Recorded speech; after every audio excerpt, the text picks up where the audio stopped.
Namaskar students, welcome again with this chapter number 1, French Revolution.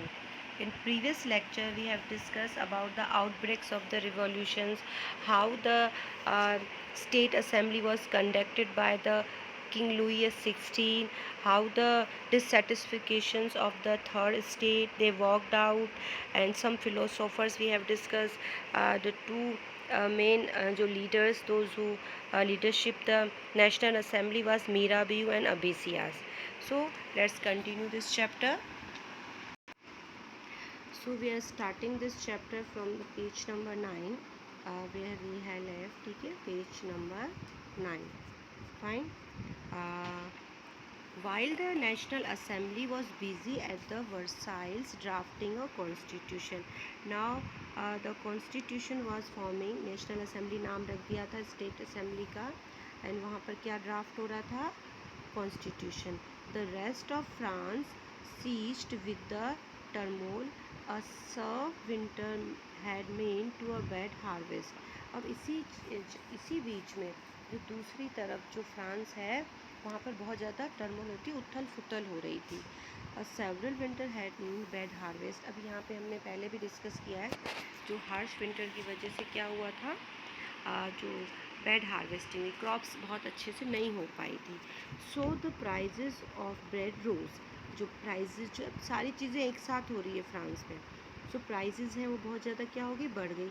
Often bakers exploited the situation and the hoarded the supply. अब जो bakers होते हैं उन्होंने क्या किया, इस सिचुएशन का बहुत ज़्यादा फ़ायदा उठाया. होर्डेड द सप्लाईज, क्या होता है ना, कई बार चीज़ों को स्टोर करके रखने लगे, सप्लाई उन्होंने कम कर दी. After the spending hours of long queue at the bakery. अब जब बहुत लंबी लाइन में लगने के बाद भी जो लोग हैं उन्हें क्यू में इतना खड़े होने के बाद भी जब क्या नहीं मिल रहा था, बेकरी से कोई सामान नहीं मिल रहा था, crowd of angry women storm into the shop. जो वुमेन्स थी उनकी जो भीड़ थी, वो गुस्सा जो उनमें भरा हुआ था वो शॉप्स के अंदर घुस गई. At the same time the king order troops to move into Paris. और इसी समय जो रूमर्स इसके बारे में स्टार्टिंग में किया था कि किंग्स ने ऑर्डर दिया कि वो पेरिस की तरफ मूव करे.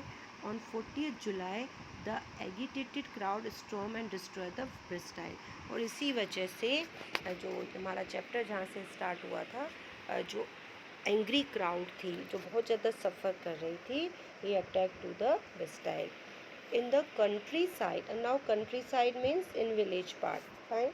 इन countryside rumours spread, rumours होती अफवाहें, spread from villages to villages that the lords of the manors had hired bands to the brigands who were on their way to destroy their ripe crops. अब now यहाँ पर देखिए दूसरी तरफ rumours village में क्या फैली है कि जो लॉर्ड्स हैं, लॉर्ड्स कौन थे, जो भी लैंड लॉर्ड्स थे उनकी बात हो रही है.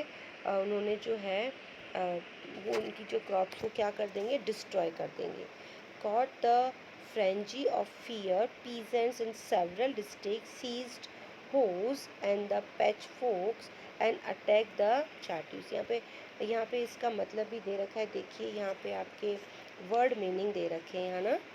The castle of the street residence belonging to the king और द नोबल मैन. एक ऐसा एरिया जहाँ पर जो किंग जो है या नोबल मैन जो रहा करता था. मेंटर का मतलब यहाँ पे दे रखा है state consisting of lords lands and the his mansions. अब यहाँ पे देखिए उसी की बात हो रही है. दिस इज़, तो उन्होंने उस पर अटैक किया. किस पर? चैटक्स बोलेंगे कि जहाँ पर लैंडलॉर्ड्स रहते थे, नोबल्स मैन रहते थे. अब जब उन्हें पता चला कि उनकी जो क्रॉप्स हैं वो डिस्ट्रॉय कर दी जाएंगी, आर्मी को ऑर्डर दे दिया गया है. सो दीज ऑल रूमर्स से वो बहुत ज़्यादा क्या हो गए, वायलेंट हो गए. उन्होंने सारे डिस्ट्रिक्ट को सीज कर दिया, पैचवर्क उन पर अटैक कर दिया, यानी सारी चीज़ें उन्होंने क्या कर ली, अपने अंडर में ले ली. दे looted the hearted grains and burned down the documents of the containing records of the manorial dues. Now what they did, angered जो peasants थे उन्होंने किया, they looted the hoarded grains, जो store करके रखी थी उन्होंने उनको लूट लिया. Then burned down the documents, of the records of the memorials dues, जो मेमोरियल्स ड्यूज होते हैं, जैसे ज़मींदार होते हैं तो जो रिकॉर्ड रखते हैं किसका, कि किसका कितना ड्यूज़ है, किसका कितना टैक्स लेना है, तो उन्होंने वो सारे डॉक्यूमेंट्स को क्या कर दिया, बर्न डाउन, जला दिया, जहाँ जिसमें भी सारे रिकॉर्ड्स रखे थे। उनका ये मानना था कि ना रिकॉर्ड रहेंगे ना उन्हें कोई ड्यूज़ देना पड़ेगा। A large number of nobles fled from their homes, बहुत सारे जो नोबल्स थे वो अपना घर छोड़ के भाग गए। Many of them migrating the neighbouring country, और कई सारे जो नोबल्स थे वो इतने डर गए कि वो नेबरिंग कंट्रीज की तरफ मूव कर गए। Face with the power of the revolving subject, अब तक बहुत ज़्यादा जब ये रिवॉल्विंग सब्जेक्ट बढ़ने लगे, Louis 16 finally accorded recognitions of the National Assembly and accepted the principle that his power would from now to be checked by the Constitution. Now, when a situation was out of control, so Louis XVI finally agreed for the Constitution, forming the new constitutions, and he also agreed that their powers will checked by the Constitution, यानी कि कुछ powers जो है वो Constitution check करेगा कि किसके पास कितने powers होने चाहिए। On the night of 4th August 1789, the Assembly passed decree abolitions of feudal system. सबसे पहले उन्होंने क्या किया, जो यहाँ पे डेट आई है 4 अगस्त 1789, जो नेशनल असेंबली थी, वह क्या नाम रखा गया था, स्टेट असेंबली का नेशनल असेंबली, जिसे किंग ने भी एक्सेप्ट कर लिया। सबसे पहले फ्यूडल सिस्टम को क्या कर दिया, अबॉलिश कर दिया गया, बंद कर दिया। ऑब्लिगेशंस एंड टैक्सेस, जितने भी टैक्सेस थे उनको क्या कर दिया, बंद कर दिया गया। जो कौन पे कर रहा था, third state.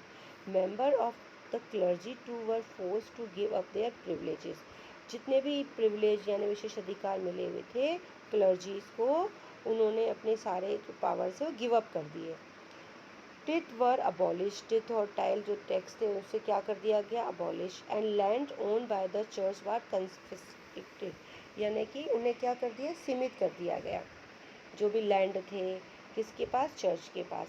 As a result government acquire assets worth at least 2 billion livres, और ऐसा करने से क्या रिजल्ट आया, गवर्नमेंट के पास 2 बिलियन लीवरेज जो है वो आ गए, यानी कि कई सारा उनको इस चीज़ का बेनिफिट मिला।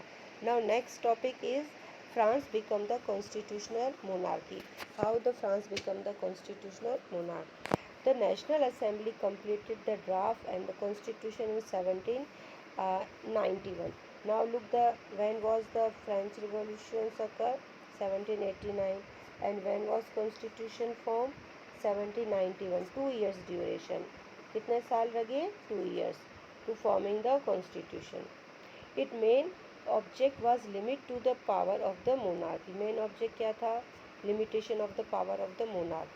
These power instead of being concentrated to the hands of one person were now separated and assigned to the different institutions, legislature, executive and judiciary.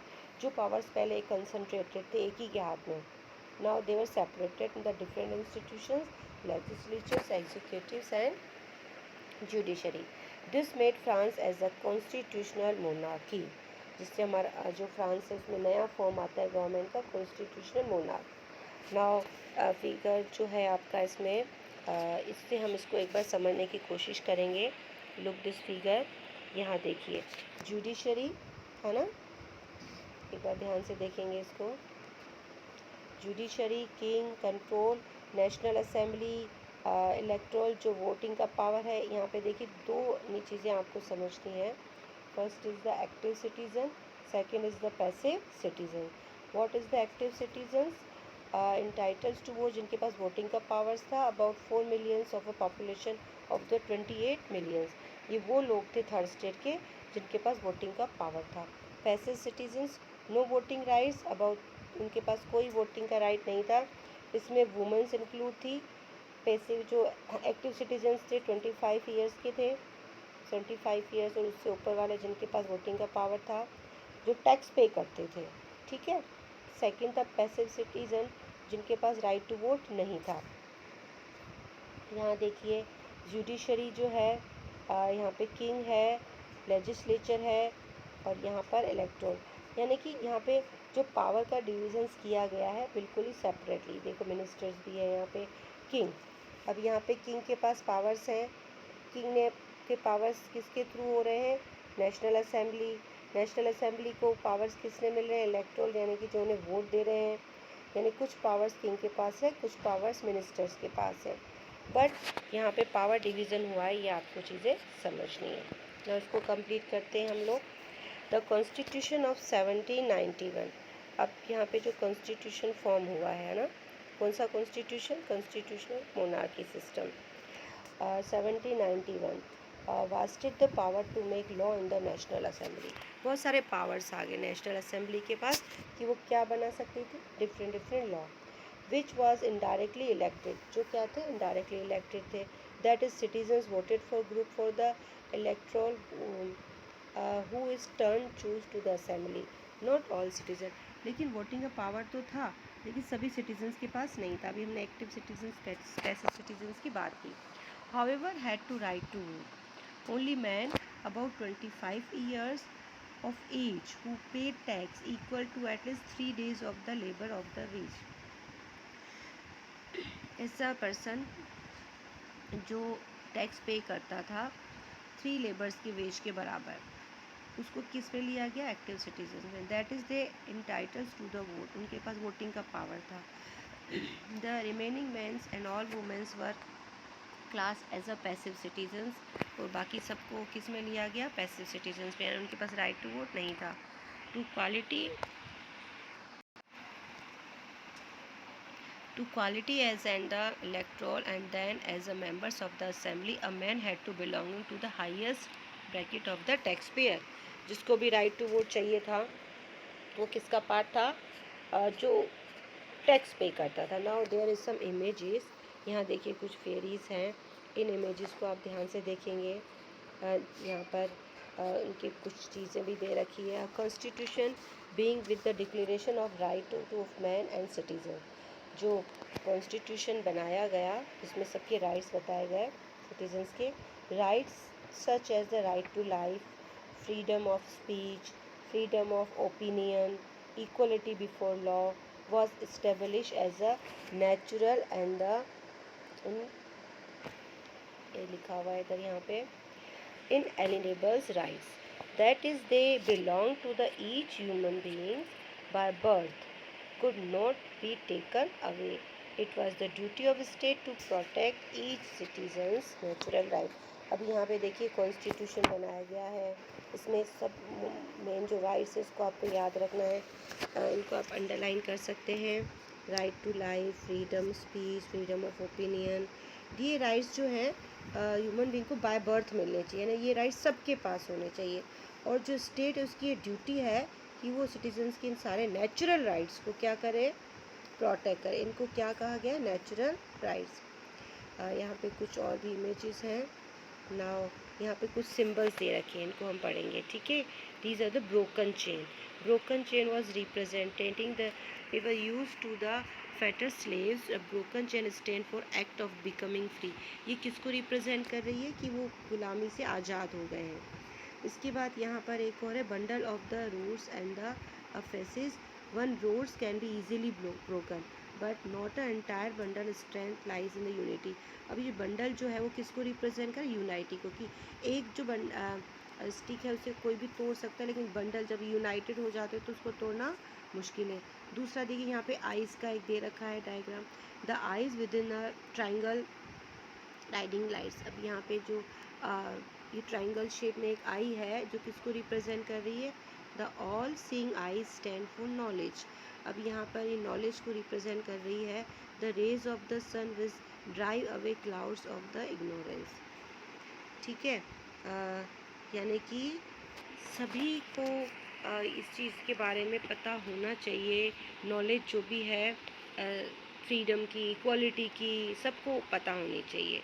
Next is the sceptres है, symbol of the royal powers को ये कर रही है। Then the snake biting its the tail from the forms of a ring. अभी यहाँ पे snack की फॉर्म एक रिंग दे रखी है, symbol of the eternity. A ring has neither belonging not to end, ना तो ये ख़त्म हो रही है और ना ही ये एंड हो रही है, यानी कंटिन्यूसली चल रही है। कुछ सिंबल्स हैं यहाँ पर एक कैप दे रखी है, रेड फेरगिन्स कैप है, कैप वोन by the slaves upon being free. अब जब जो स्लेव्स थे, स्लेव्स बोलते दास जो होते हैं, जो जिनको बहुत बुरी तरह से ट्रीट किया जाता था, तो उन्होंने अपने आप को जो फ्री दिखाने के लिए कैप पहनना शुरू किया। ब्लू वाइट रेड है यहाँ पे the national colour of France. एक ट्राई कलर का जो फ्लैग हम स्टार्टिंग से कर रहे हैं उसको रिप्रेजेंट कर रही है। ये विंग वूमेन है एक फेरी की तरह, the personified of the law. ये किसको रिप्रेजेंट कर रही है? पर्सोनिफाइड कर रही है लॉ को। अब ये जो स्टेटस ऑफ लिबर्टी कह सकते हैं उसमें भी आएगा इसको। इसके बाद है law tablet, the law is same for all are equal before the law. ये टैबलेट्स किसको रिप्रेजेंट कर रही है कि जो लॉ है उसके आगे सभी लोग क्या है? सेम है। Fine students, so now third topic is France abolish monarchs and become the republic. We will do this chapter in the next section. Thank you and have a nice day.